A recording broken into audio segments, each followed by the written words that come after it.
Enciende una luz, déjala brillar, la luz de Jesús, que brilla en todo lugar. No la puedes esconder, no te puedes callar ante tal necesidad. Enciende una luz en la oscuridad.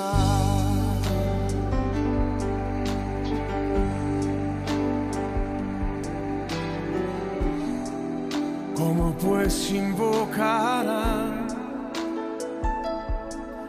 a aquel en el cual no han creído? ¿Y cómo creerán en aquel de quien no han oído? ¿Y cómo oirán si nadie les predica? Hermosos son los pies de los que anuncian la paz, las buenas nuevas de Jesús.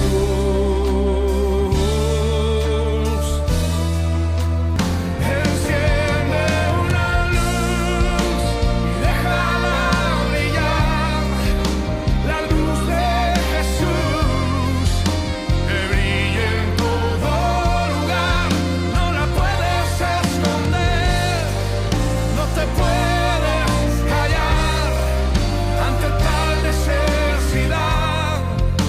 Enciende una luz en la oscuridad.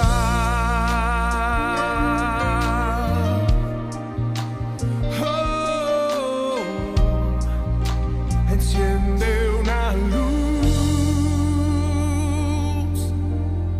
en la oscuridad.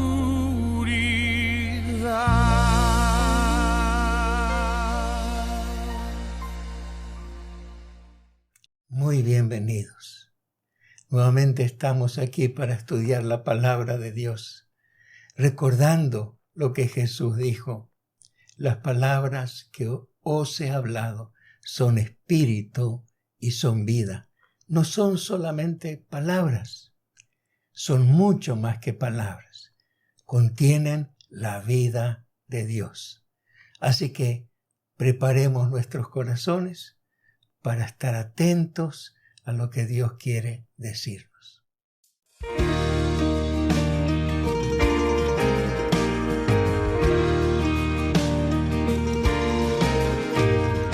Oh, cantádmelas otra vez, bellas palabras de vida. Hallo en ellas mi gozo y luz, bellas palabras de vida.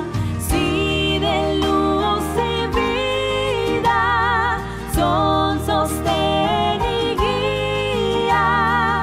Qué bellas son, qué bellas son, bellas palabras de vida. Qué bellas son, qué bellas son, bellas palabras de vida.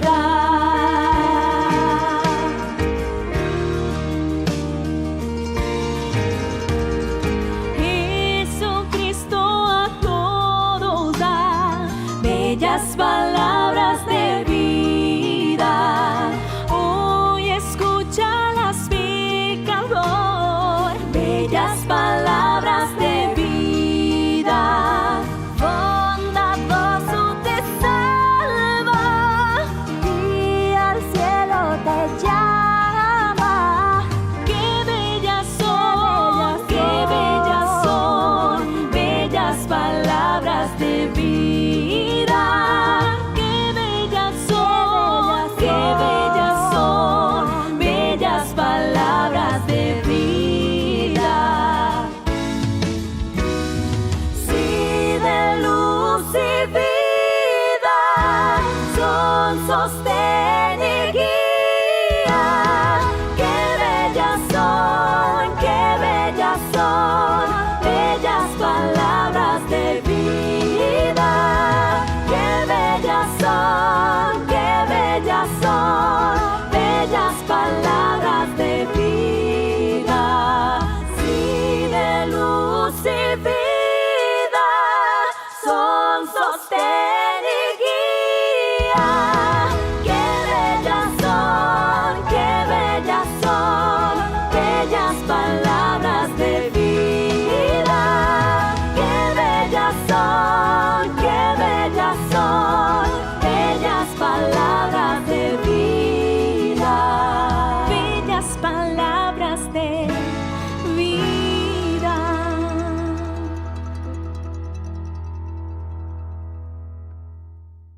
Vamos a dar lectura al libro Primera de Reyes, capítulo 17, y solamente voy a leerles el versículo 1 que dice: Entonces Elías Tisbita, que era de los moradores de Galaad, dijo a Acab: Vive el Señor Dios de Israel, en cuya presencia estoy, que no habrá lluvia ni rocío en estos años, sino por mi palabra.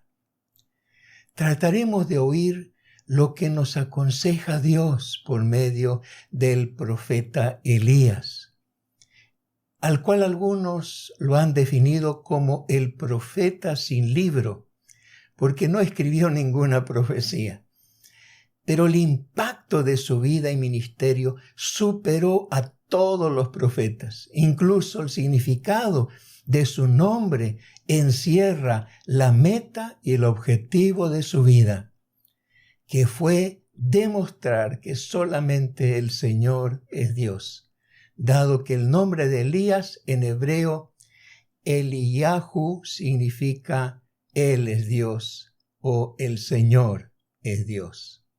Y su influencia no se limitó a su tiempo, sino que se proyectó hacia el futuro por medio de una promesa dada por Dios por medio del profeta Malaquías, que dice: He aquí yo os envío al profeta Elías, antes que venga el día del Señor grande y temible. Él hará volver el corazón de los padres hacia los hijos y el corazón de los hijos hacia los padres, no sea que yo venga y hiera la tierra con maldición. El día grande y temible es el día de la venida del Mesías. Y desde ese anuncio por Malaquías, los judíos esperan que venga el Mesías hasta el día de hoy. Incluso en la Pascua judía o Pesaj se lo recuerda. Y después de preparar la mesa, por ejemplo, con la carne del cordero asada, el huevo duro, hierbas amargas, dátiles o manzanas, apio, agua salada y el matzot o pan sin levadura, dejan un lugar vacío con una copa de vino para Elías. En ese momento de la ceremonia se abre la puerta. Todos se ponen de pie para que entre simbólicamente Elías y beba la copa de vino. También el nombre de Elías aparece durante la ceremonia de la circuncisión al 8º día del nacimiento, donde se coloca una silla vacía que llaman la silla de Elías. Elías asiste al recién nacido para protegerlo. Como vemos, aunque Elías no escribió ningún libro, la memoria de su presencia vive en el pueblo de Israel hasta el día de hoy, porque anuncia la venida del Mesías. No obstante, para los cristianos, tanto Elías como el Mesías ya han venido. En el Evangelio según San Mateo capítulo 17, verso 10 dice: Entonces sus discípulos le preguntaron diciendo: ¿Por qué pues dicen los escribas que es necesario que Elías venga primero? Respondiendo Jesús les dijo: A la verdad, Elías viene primero y restaurará todas las cosas, mas os digo que Elías ya vino y no lo reconocieron, sino que hicieron con él todo lo que quisieron. Así también el Hijo del Hombre padecerá de ellos. Entonces los discípulos comprendieron que les hablaba de Juan el Bautista. Pero volvamos al principio. Elías comenzó a profetizar durante el reinado de Acab en el reino de Israel entre los años 874 y 853 a.C., cuando Jezabel, la esposa de Acab, intentó restablecer la antigua religión, la religión cananea del culto de Baal y Asera en el país, y para lograrlo desató una feroz persecución y matanza de los profetas del verdadero Dios. y bajo la presión del gobierno, todos fueron obligados a adorar a Baal, al punto tal que Elías comenzó a pensar que él era el único que nunca se arrodilló ante ese ídolo. Ahora, ¿quién era Baal? El nombre de Baal significa amo, señor, dueño, maestro. Era un dios que seguían y adoraban los pueblos cananeos antes de la llegada de los israelitas. Baal era el dios de la lluvia, del rocío y de la fertilidad de la tierra.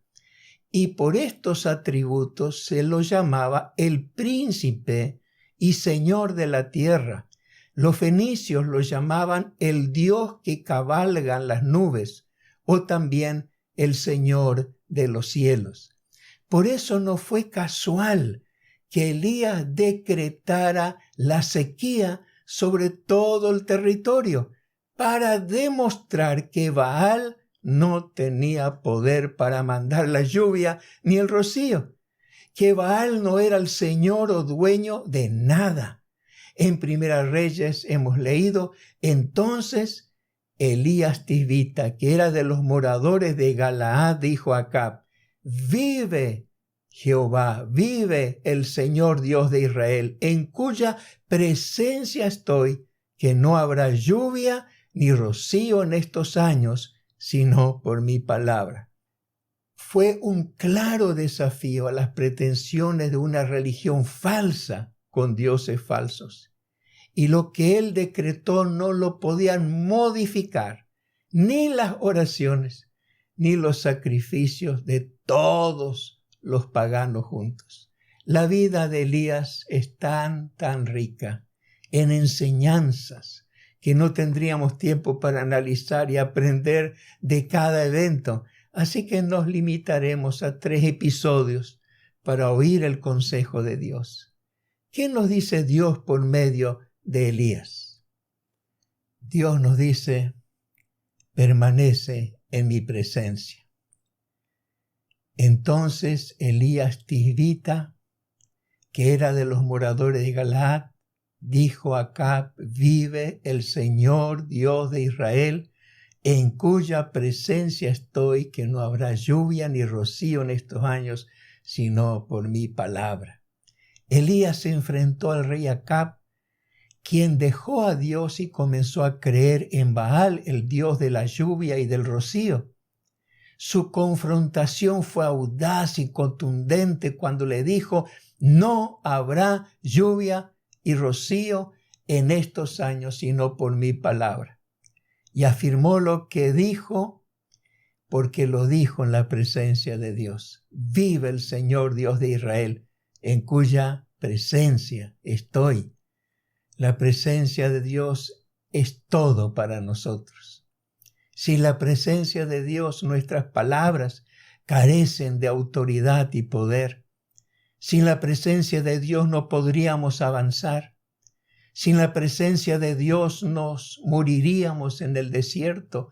Por eso Moisés le dijo a Dios: si tu presencia no ha de ir con nosotros, no nos saques de aquí, no nos saques de este desierto. Y lo que nos aleja y priva de la presencia de Dios es el pecado, como ocurrió con Adán y Eva, según Génesis 3:8. Y oyeron la voz del Señor Dios que se paseaba en el huerto al aire del día. El hombre y su mujer se escondieron de la presencia del Señor Dios entre los árboles del huerto. Y de aquel entonces hasta el día de hoy, cuando pecamos, queremos escondernos de su presencia. Cuando vivimos en pecado, no queremos que nadie nos hable de Dios. No queremos saber nada de la iglesia. Y nos escondemos en 1000 excusas para no reunirnos con otros creyentes o para evitar acercarnos a Dios. Hacemos lo que hizo Jonás. ¿Se acuerdan de Jonás? Dice la Biblia: y Jonás se levantó para huir ¿de qué? De la presencia del Señor a Tarsis. Jonás huyó de Dios, Huyó de su presencia porque no quería obedecerlo. Sin embargo, por más que queramos escondernos, en Hebreos 4:13 dice, y no hay cosa creada que no sea manifiesta en su presencia. Antes bien, todas las cosas están desnudas y abiertas a los ojos de aquel a quien tenemos que dar cuenta. Sin embargo, cuando cambiamos nuestra actitud y decidimos vivir según la voluntad de Dios, cuando nos proponemos caminar con integridad, entonces buscamos la presencia de Dios y decimos con el Salmo 119, 58, tu presencia supliqué de todo corazón. Ten misericordia de mí según tu palabra. Tu presencia supliqué, decimos, porque la presencia de Dios hace la diferencia. Su presencia hizo la diferencia entre los patriarcas, entre Abraham, Isaac y Jacob. Jacob, cuando bendijo a José, desde su cama dijo, el Dios en cuya presencia anduvieron mis padres, Abraham e Isaac, el Dios que me mantiene desde que yo soy hasta este día, el ángel que me liberta de todo mal, bendiga a estos jóvenes. El Dios que me mantiene desde que yo soy hasta este día. Él me mantiene. Abraham, Isaac y Jacob fueron bendecidos y librados de todo mal porque anduvieron en la presencia de Dios. Por eso cuando Elías se paró frente al rey Acab y le dijo, vive el Señor, en cuya presencia estoy, se paró respaldado por el poder de Dios. En este punto creo que vale la pena la pregunta, ¿estás andando en la presencia de Dios? ¿Estás haciendo su voluntad? ¿Cómo está tu compromiso con Él, con Dios? Si tienes que hablarle a alguien, ¿podría decir, vive el Señor, en cuya presencia estoy? Si es así, probablemente te envíe con una misión, aunque no tenga nada, porque Dios te dice también, si yo te envío, te sostendré. Elías no se mandó solo, ni fue ante el rey Acab porque se le ocurrió o porque creyó que era su deber confrontar al rey. Tampoco habló porque así lo sentía, sino porque Dios lo había enviado. Y cuando Dios envía, Él sustenta, Él provee lo que se necesita. En Primera Reyes 17, 2 al 7 dice, y vino a él palabra del Señor diciendo, apártate de aquí y vuélvete al oriente y escóndete en el arroyo de Querit que está frente al Jordán. Beberás del arroyo y yo he mandado los cuervos que te den allí de comer. Y él fue e hizo conforme a la palabra del Señor, pues se fue, vivió junto al arroyo de Querit que está frente al Jordán, y los cuervos le traían pan y carne por la mañana y pan y carne por la tarde, y bebía del arroyo. Pasado algunos días, se secó el arroyo porque no había llovido sobre la tierra. Nos podríamos preguntar por qué Dios mandó a los cuervos que alimenten a Elías. Y una de las razones fue porque los cuervos tienen el coeficiente intelectual más alto del mundo animal.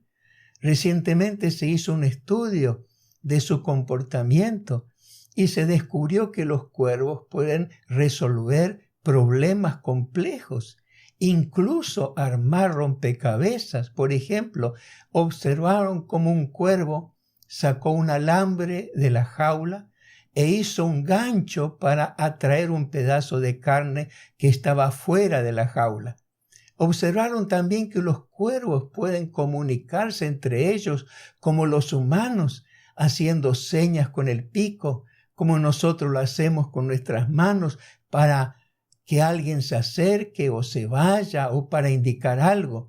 Los investigadores vieron que viven siempre con una sola pareja y si uno muere sienten empatía los demás cuervos, quedándose horas y horas para acompañar al que perdió su pareja, como si fuera un funeral. Algunos detectaron que también pueden distinguir el bien del mal, la justicia de la injusticia, aunque esto aún continúa en estudio. Si Dios pudo hacer que un asno hable, como cuando el asno le habló a Balaam, también Dios pudo hacer que los cuervos, que son mucho más inteligentes que los asnos o los burros, alimenten a Elías de mañana y de tarde durante meses. Porque Dios a veces utiliza métodos y recursos no convencionales para sustentarnos, y su ayuda puede venir desde donde jamás la esperaríamos. Y lo hace porque Él es justo. Si estamos trabajando en una empresa y el gerente nos envía de comisión a otra provincia, ¿acaso no cubrirá nuestros gastos de viaje, comida y hotel? ¿Acaso no nos dará un plus por viáticos? Y si esto lo hace un empresario, ¿cuánto más Dios cuando nos envía de comisión para predicar el Evangelio? ¿Acaso Dios es menos? ¿Es menos justo? ¿Acaso Dios es mezquino? ¿Qué concepto tenemos de Dios? Por eso, jamás debemos olvidar que Dios es nuestro proveedor y sustentador. Y nos aconseja mediante Elías diciendo, si te envío, yo te sostendré. Pero también Dios nos dice, yo siempre tengo un plan B. Como en la película La novicia rebelde, en la escena cuando María regresó al convento, porque sentía que había traicionado su vocación de monja, cuando se dio cuenta que se había enamorado del barón Von Trapp. La Madre Superiora, entendiendo su profundo conflicto, le dijo a María, cuando Dios cierra una puerta, abre una ventana, indicando que Dios siempre tiene un plan B. Cuando los arroyos se secan, Dios siempre tiene una salida, porque el arroyo Querita, cuya orilla había vivido Elías y bebido de su agua, se había secado. Entonces la Biblia nos dice, vino luego a él palabra del Señor diciendo, levántate, vete a Sarepta de Sidón y mora allí, y aquí yo he dado orden allí a una mujer viuda que te sustente. Sarepta de Sidón fue una ciudad fenicia ubicada entre Tiro y Sidón, es decir, a unos 22 o 22 kilómetros y medio al norte de Tiro. Actualmente Sidón es la tercera ciudad en importancia en el Líbano. Era una ciudad extranjera que pertenecía a un país vecino de Israel, una ciudad que Jesucristo recordó cuando les dijo a sus vecinos en Nazaret, donde se había criado. Y en verdad os digo que muchas viudas había en Israel en los días de Elías, cuando el cielo fue cerrado por 3 años y 6 meses, y hubo una gran hambre en toda la tierra, pero a ninguna de ellas fue enviado Elías, sino a una mujer viuda en Sarepta de Sidón. Así que Elías obedeció, y al llegar a Sarepta de Sidón, el texto bíblico nos dice, y cuando llegó a la puerta de la ciudad, y aquí una mujer viuda que estaba allí recogiendo leña, y él la llamó y le dijo, te ruego que me traigas un poco de agua en un vaso para que beba. Y yendo ella para traérsela, él la volvió a llamar y le dijo, te ruego que me traigas también un bocado de pan en tu mano.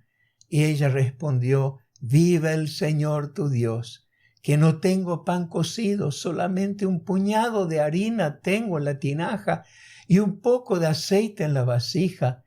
Y ahora recogía 2 leños para entrar y prepararlos para mí y para mi hijo, para que lo comamos y nos dejemos morir. Pero Dios le había dicho a Elías, vete a Sarepta de Sidón y mora allí. He aquí yo he dado orden allí a una mujer viuda que te sustente. Y de pronto Elías estaba frente a una mujer viuda que no tenía nada, salvo un puñado de harina y un poco de aceite para comer solo ese día y dejarse morir de hambre. Elías podía haber dicho, Señor, te equivocaste, esta mujer no puede sustentarme porque ni para ella ni para su hijo tiene nada. Pero en lugar de pensar así, le dijo a la mujer, no tengas temor. Ve y haz como has dicho, pero tráeme a mí primero de ello una pequeña torta cocida debajo de la ceniza y tráemela. Y después harás para ti y para tu hijo, porque el Señor Dios de Israel ha dicho así, la harina de la tinaja no escaseará, ni el aceite de la vasija disminuirá, hasta el día en que Dios haga llover sobre la faz de la tierra. Entonces ella fue e hizo como le dijo Elías, y comió él y ella y su casa muchos días. Y la harina de la tinaja no escaseó, ni el aceite de la vasija menguó, conforme a la palabra que Jehová había dicho por Elías. Notemos que Elías no dijo, come primero tú y tu hijo y déjame algo para mí, sino que le pidió que le prepare primero una torta pequeña y después podía alimentarse ella y su hijo. Elías dijo esto como una señal profética, como cuando Jesús dijo, buscad primeramente el reino de Dios y su justicia, y todas las demás cosas serán añadidas. Es también un símbolo profético de los diezmos que damos al Señor. Si ponemos al Señor primero, nunca nos faltará nada. Pero cuando comemos nosotros y dejamos lo que resta para el Señor, nunca veremos el poder de Dios manifestándose en nuestras vidas. Esto me recuerda lo que ocurrió con Pablo y María Ponce en Ensenada en el año 1986. Pablo trabajaba en el astillero Río Santiago y María se quedó con sus hijos sin provisión porque Pablo no había aún cobrado y María solamente tenía harina y algunos vegetales, pero solamente un poco, muy poco de aceite en una botella para hacer unas papas fritas que su hijo David le pedía. Así que María oró a Dios para que el aceite le alcanzara. Y el aceite de la botella no menguó ningún día hasta que Pablo pudo cobrar, porque el Dios de Elías es nuestro Dios. El Dios de Elías que hizo que la harina no escaseara, ni el aceite menguara, y que comiera esa viuda, su hijo y toda su familia junto con Elías por mucho tiempo, es también tu Dios. Si realmente recibiste a Cristo en tu corazón, eres hijo de Dios y Él no te hará faltar nada. Hay una canción que siempre la escucho en inglés titulada El Dios de los montes es también el Dios de los valles. Y hace poco descubrí que estaba también en castellano y quiero compartir con ustedes la letra de esta canción que dice: la vida es fácil cuando estás en el monte y allí en tu corazón hay tranquilidad, pero cuando sientas que has caído en un valle no pierdas la fe porque nunca solo estarás. porque el Dios de los montes es el Dios de los valles, que aún lo peor lo convierte en un bien. Él es Dios en las buenas y Él es Dios en las malas. Él es el Dios del día y de la noche también. El Dios de los montes y el Dios de los valles te dice hoy que permanezcas en su presencia.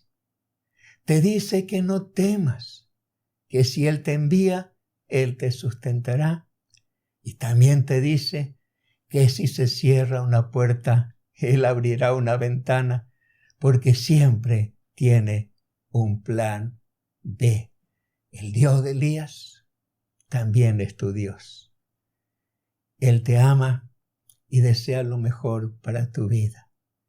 Qué bueno en esta oportunidad puedas abrir tu corazón, abrir tu alma, todo tu ser para recibir al Señor en tu vida. Si todavía no aceptaste a Jesucristo como tu Salvador, qué hermoso sería que hoy puedas tener la maravillosa experiencia de nacer de nuevo, porque cuando uno recibe a Jesucristo, uno nace de nuevo. Y no solamente eso, sino que es adoptado por Dios para ser su hijo, para ser su hija. Espero que así lo hagas. ¿Y qué te parece si oramos juntos? Si quieres recibir al Señor, quieres entregar tu vida, tu presente y tu futuro en sus manos. Vamos a orar.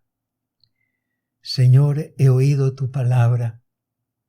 Tú eres el Dios y has sido el Dios de Elías y eres nuestro Dios.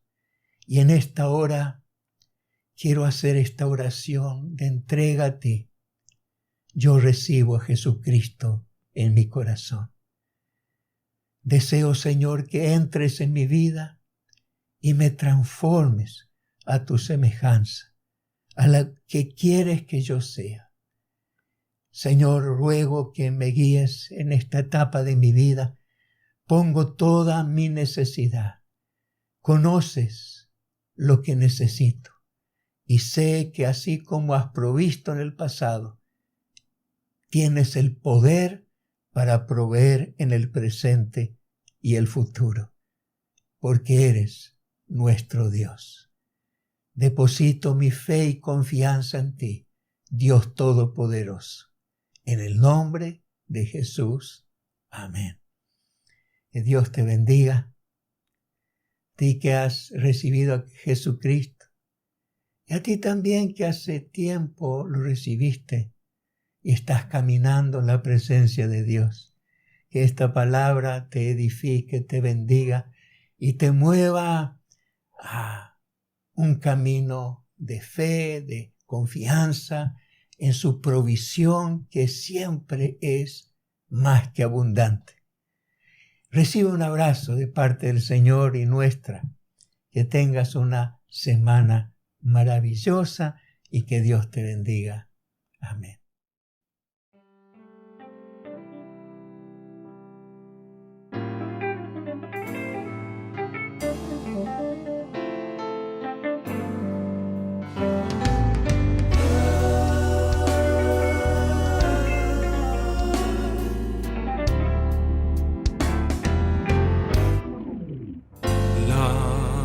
Es fácil cuando estás en el monte y tienes paz en tu ser, como nunca has tenido, pero todo cambia cuando estás en el valle. No pierdas la fe, porque solo no estás, porque el Dios de los montes es el Dios de los valles. Si las cosas van mal, Él las puede cambiar, porque el Dios de los buenos momentos está aún en los malos, porque el Dios del día es y de la noche también.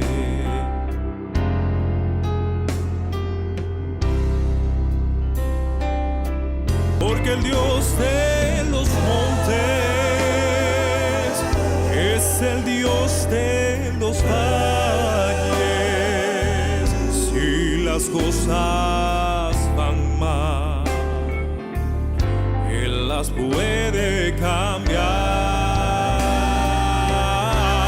Porque el Dios de los buenos momentos está aún en los malos. El día es y de la noche también, porque el Dios de los montes es el Dios de los valles. Si las cosas van mal, Él las puede cambiar.